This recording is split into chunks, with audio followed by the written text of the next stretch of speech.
Contoh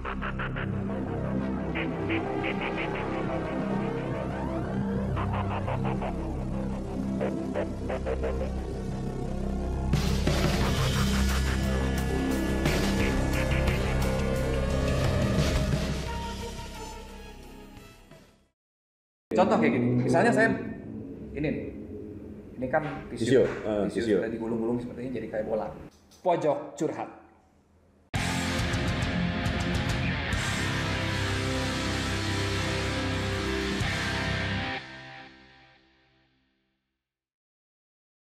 Simsalabim, Abah ketabrak. Gua sekarang lagi sama magician, top magician Indonesia nih, Joe Sandi. Apa kabar?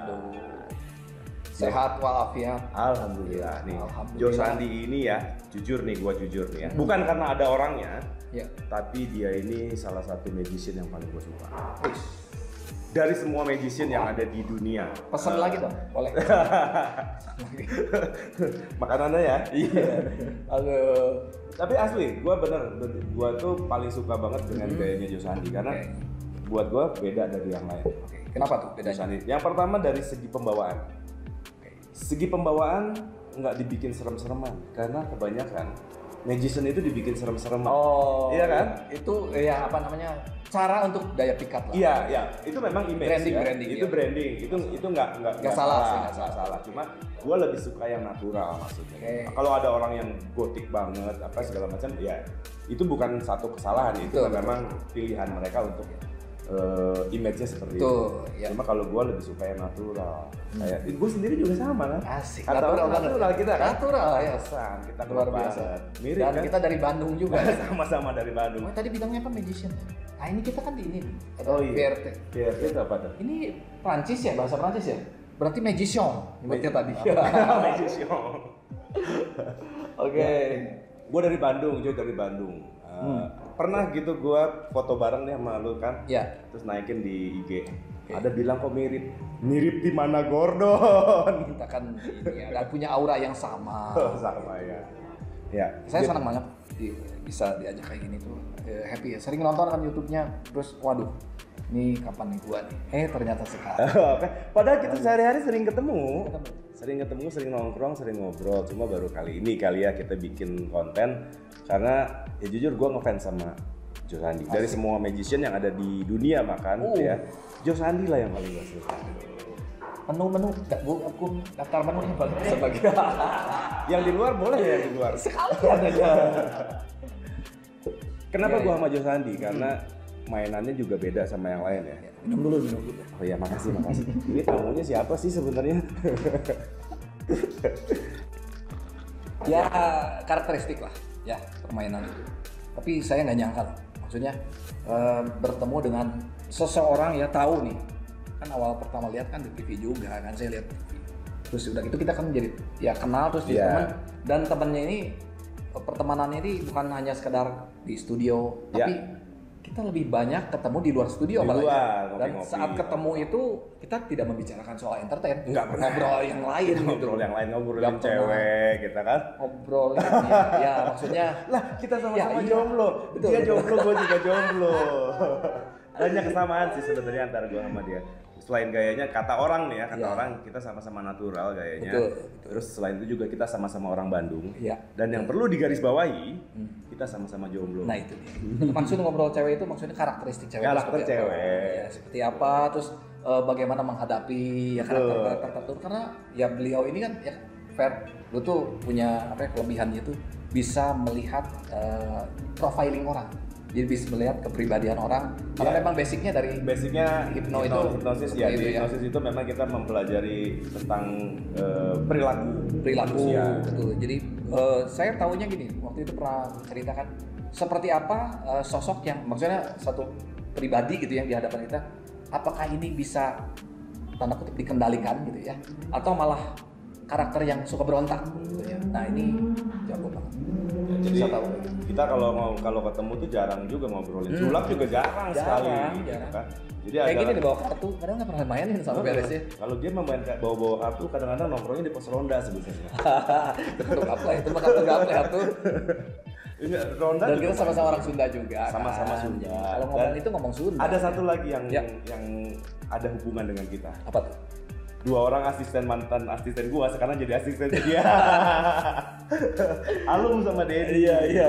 Artinya kita tetap saling support juga kan? Saling Supportnya support itu kita. Jadi- luar biasa itu. Jadi asistennya Iya. Joe sekarang Iya. itu dulu asisten gua waktu gua di TV yang sono tuh, Iya. yang gitu-gitu. Yang mana lagi? Yang begini-begini tuh. iya. Ya. Oh iya, saya pertama lihat kan di situ. Pertama ya? Lihat kerjaannya di situ.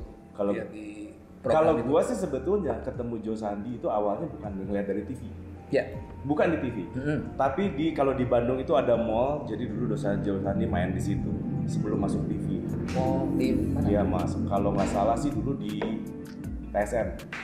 Oke, iya. Dia lagi main di situ, udah nggak udah lama kemudian nongol di. Mm-mm. Kalau nggak salah sih itu ya, gue ketemu. Iya. Oh ini perasaan gue pernah lihat deh waktu di acara disebutin aja nggak apa-apa ya, The Master. Oke, iya. Tapi gue pernah lihat deh, ini orang Bandung nih. Ya. Dan kebetulan saudara sepupu gue juga magician main sama. Oh, Sony, ya. Sony. Oh iya. Nah ini yang gue mau tanya ini Hey. kan, sulap itu kan banyak ya, magician itu alirannya banyak. Ada Cartesian kartu, Oke, klasik.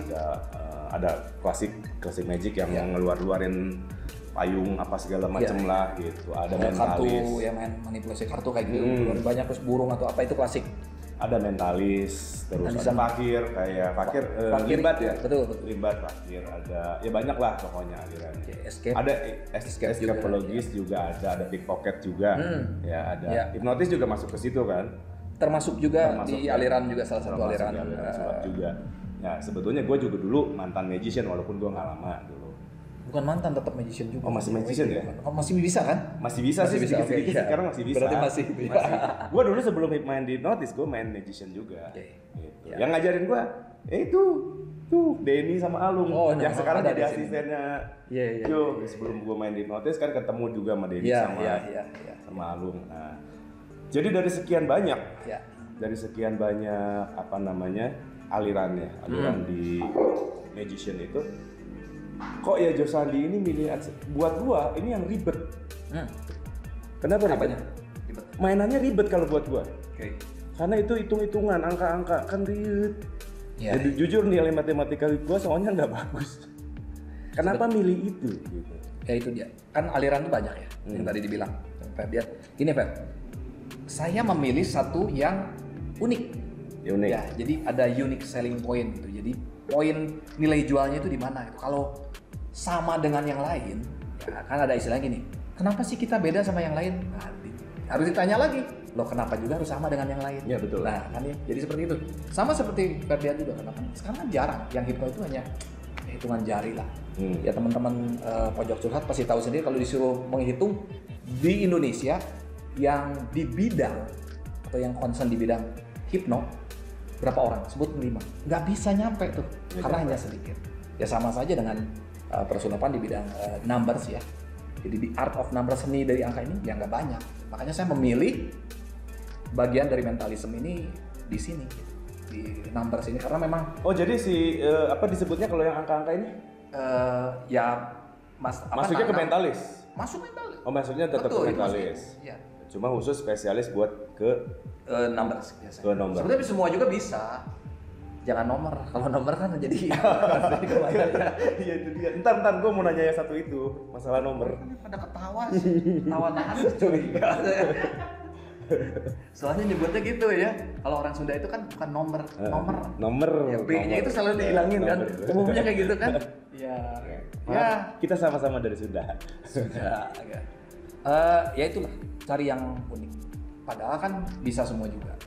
Artinya main klasik dulu saya main klasik. Main juga ya, Pak? Main juga, main permainan yang intinya kan sulap itu bagaimana memutus logika, seolah-olah memutus logika, ya kan ya. Jadi supaya orang yang nonton itu, kok bisa ya? Nah bisa gitu. Ya, karena itu ini kan kan logikanya berarti. Magic ya, magician. Jadi magic terkesan Ya jadi sihir seolah-olah. Sihir, Maksudnya supernatural. pengertiannya sihir ini loh, sihir kayak zaman dulu gitu ya, zaman Harry Potter kayak gitu. Ya itu kita hadirkan dalam artian memutus logika itu seperti apa. Kalau bisa dilihat dari logika ya Ya bukan sulap. Ya. Dan selain itu ada beauty-nya juga. Jadi ada beauty dan art-nya. Contoh, saya kan alirannya juga daily object atau objek sehari-hari. Jadi kalau saya duduk di sini, tiba-tiba misalnya ada cewek di situ. Jo, sulap dong. Saya nggak pusing, tinggal ambil tisu di situ. Nah kayak gini, ini tisu kecil. Nah saya bilang, saya buat sesuatu. Biasanya cewek itu senang apa? Suka apa? Bunga. Langsung aja. Ini hitungan detik aja, putar seperti ini ke bawah. Terus liatin, semua juga bisa belajar ya. Kayak gini, udah sampai bawah. Nah, liatin kameramen sampai bengong kayak gitu, liatin. Itu sampai bengong. Ini di luar konsep ya. Tuh, seperti ini. Tinggal tekuk ke belakang. Jadi, white rose. Ya kan, seperti ini. Nggak mungkin saya kasih ke dia. Iya betul. Ya, misalnya ada cewek ini, orang langsung tuh di sini ada cewek juga langsung gitu ya. Artinya ini seninya. Ini apa sih? Ini bukan origami, tapi bagaimana mengemas sesuatu. Ini ilustrasi sulap itu bagaimana mengemas sesuatu yang terlihat biasa dan sederhana, tapi menjadi luar biasa dan menjadi sesuatu yang kok bisa jadi kayak gini? Bener nggak? Betul. Nah, jangan lama-lama lihat ininya. Terus mau diapain lagi gitu? Gue nungguin. Gue nungguin kan mau diapain lagi. Kalau gitu. kelanjutannya itu ada teknik yang lain. Tapi minimal basicnya bisa seperti ini dulu. Nah, ini udah. Ini tadi origami ya? Kalau origami kan seni melipat. Kalau poligami? Waduh. Silahkan. Satu aja nggak habis, ngapa mau banyak-banyak. Ya intinya kan membalut segala sesuatu yang biasa dengan seni dan dihadirkan, itulah sulap. Ya sulap itu jadi sebetulnya salah satu seni di antara seni yang lainnya. Sulap itu seni, walaupun banyak orang bilang itu apa sihir lah, apalah. Bahkan itu yang harus kita kasih tahu ya. Kalau magician, ya beberapa yang bilangnya, kalau sudah dianggap seperti itu berarti sudah sukses. Sukses itunya. Contoh kayak gini, misalnya saya ini kan tisu sudah digulung-gulung seperti ini jadi kayak bola. Ambil seperti ini, terus bisa hilang terus muncul di kuping. Nah kalau orang yang ngelihatnya, loh, tuh kan, maksudnya kalau misalnya ada sampai orang speechless gitu ya, itu berarti sudah sukses. Apalagi kalau karena gue juga sebenarnya sama-sama magician ya, walaupun sekarang gue lebih dikenal. Nggak tahu magician apa bukan sih gue? Maksudnya bidang yang ditekuni kan sudah. Jadi magician itu makin dianggap makin wah dia pakai jin, dia pakai apa? Justru itulah yang dicari sama magician. Yang kalau sampai itu terjadi ya walaupun tidak sengaja ya orang ngomong seperti itu berarti sudah nyampe ke titik kesampaiannya itu ya. Logika penonton itu nggak nyampe ke situ. Betul, gitu kan. Sudah terputus berarti sudah sukses. Ya, kayak gitu. Jadi sebetulnya sekali lagi barusan sulap itu nggak ada pakai mistis-mistisan. Pakai jin dia pakai jin, gue juga sama pakai jin.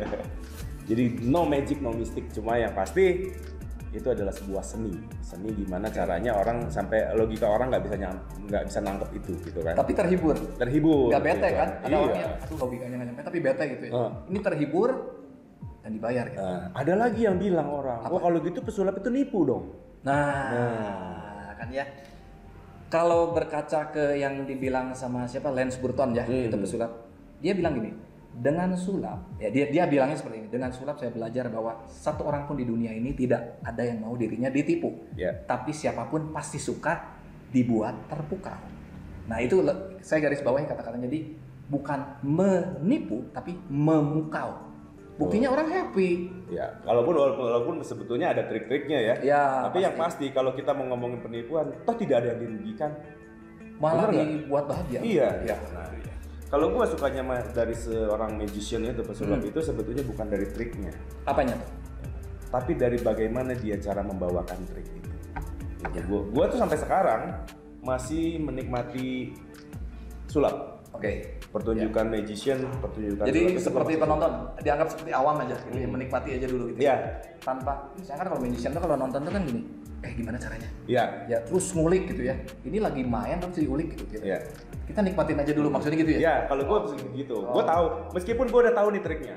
Tapi gue tuh lebih mengamati orang itu bagaimana dia cara membawakan sebuah trik itu. Triknya simple, tapi sering dilihatnya juga. Sering. Tapi cara ngebawainnya elegan, itu hasilnya bisa jadi wah.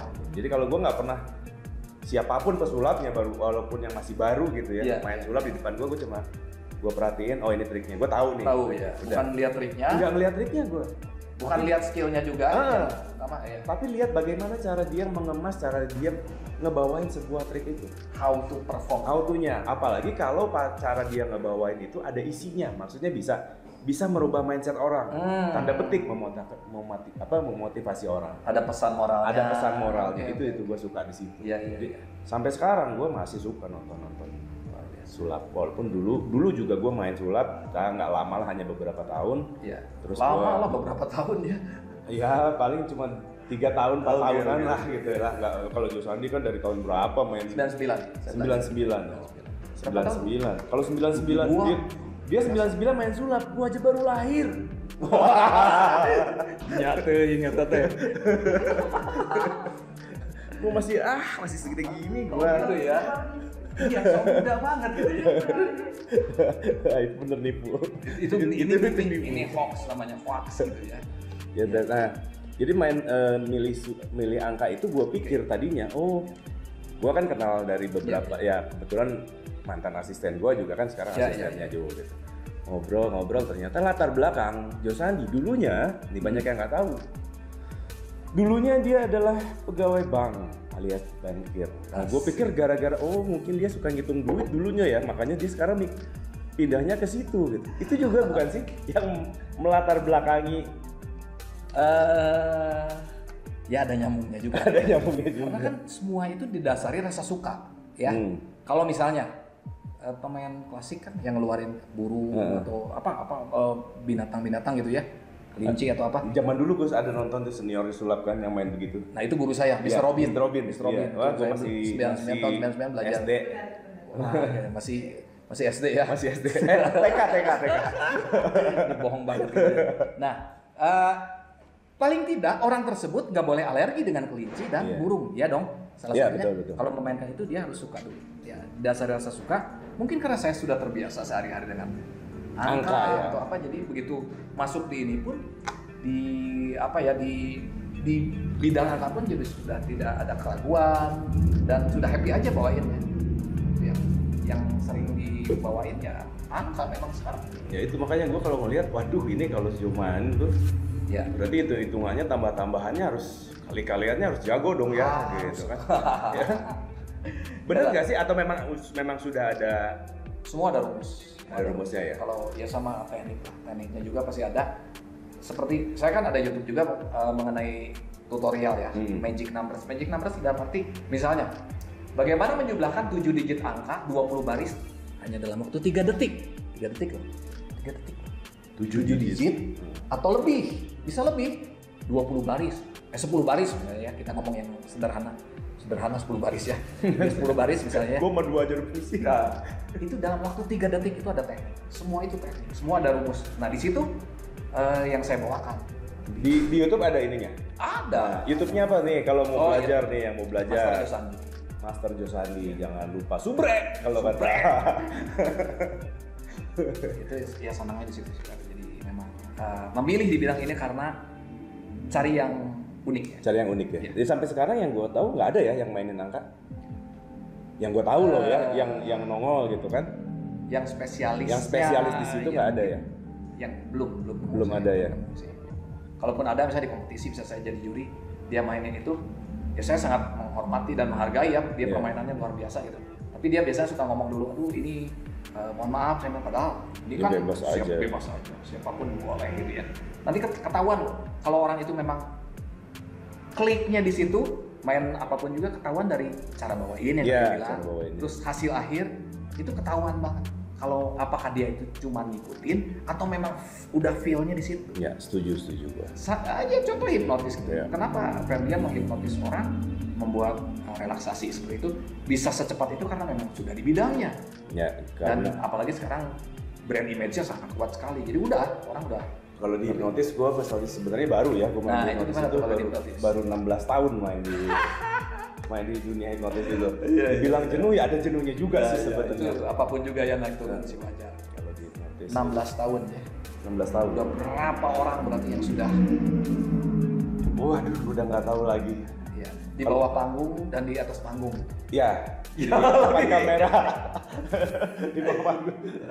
Di depan kamera. Di depan kamera, gitu kan. Di depan kamera aja udah ribuan episode kali ya gua. Wow. Kalau kamera dibuat. Ya. Tapi sebenarnya ini konten gua apa konten dia? Kok dia yang banyak sama gua? Ngorek dikit gak apa-apa. Sebenarnya bener gak, saya tanya nih. Kayak kita lihat iklan di billboard kayak itu pun sebetulnya sudah ada. Iya, itu tanda petik hipnotis. Iya, hipnotis juga sampai orang itu jadi misalnya melihat ada tulisan tertentu atau ada gambar. Ya, posisi sampai, apa sebelah mana itu sangat berpengaruh ke pikiran bawah sadar manusia. Jadi dia sampai ada timbul rasa penasaran gitu. Ini misal produk, pengen tahu produknya. Sekarang itu lagi banyak nih ya. Gua kalau lagi di jalan, di pinggir jalan tuh ada banner-banner gede. Ada tulisan apa? Jangan lihat ke kiri. Itu sebetulnya hipnotis dari tulisan. Gimana? Jangan lihat ke kiri. Ada tanda panah. Jangan lihat ke kiri. Makin dibilang jangan lihat ke kiri, justru orang pengen lihat ke kiri. Padahal dia lagi nunjukin tokonya gitu kan. Itu ada beberapa lah di Bandung, di Jakarta. Gue lagi sering jalan lewat, tiba-tiba ada tulisan di situ. Ada tanda panah ke kiri. Terus ada nama tokonya di bawahnya. Jangan lihat ke kiri. Malah lihat. Justru itu adalah cara orang menghipnotis. Cara pemilik toko itu jadi untuk menghipnotis orang supaya memperhatikan. Berarti kecenderungannya manusia ya. Ya sekarang kebanyakan itu suka dengan sesuatu yang kontra. Ya. Berarti ya. Manusia itu kalau dibilang jangan ya makin malah. Contoh ya. Gimana ini ya. Jangan pikirin gajah warna pink pakai bikini, pakai topi koboi. Jadi malah barusan terpikirkan seperti itu. Pikirin ya. Justru gue bilang jangan pikirin. Siap. Pada mikirin ya semua kan? Pada mikirin. Ya. Dia bikininya biru. Saya kan baca pikiran juga ya biru. Ya. Ngerti. Justru hal tersebut ya. Sama seperti ini saya pernah baca gini di buku. Saya lupa ingat nih. Dari nama-nama toko, dari 100 nama toko misalnya toko. Ada satu nama toko yang pasti bakal diingat terus. Misalnya toko biasanya nama toko apa? Maju Jaya. Terus apa lagi nama toko seringnya? Anugrah. Kan banyak ya. Nama toko kan selalu yang positif. Misalnya ada nama tokonya rugi terus. Ya. Ada tapi itu. Toko rugi terus. Itu dari 100 pasti yang diingat. Iya benar. Rugi terus. Ide juga buat teman-teman ini. Nah, jadi buat teman-teman yang mau bikin toko nih, ada rugi usulan. Terus, gitu ya? Ada usulan dari Joe biar gampang diingat. Namanya rugi terus kan. Rugi terus. Ternyata memang ada kelanjutan. Maksud rugi terus tuh kenapa rugi terus? Artinya kalau Anda tidak belanja di sini, Anda akan rugi terus. Seperti itu kan ya. Ya.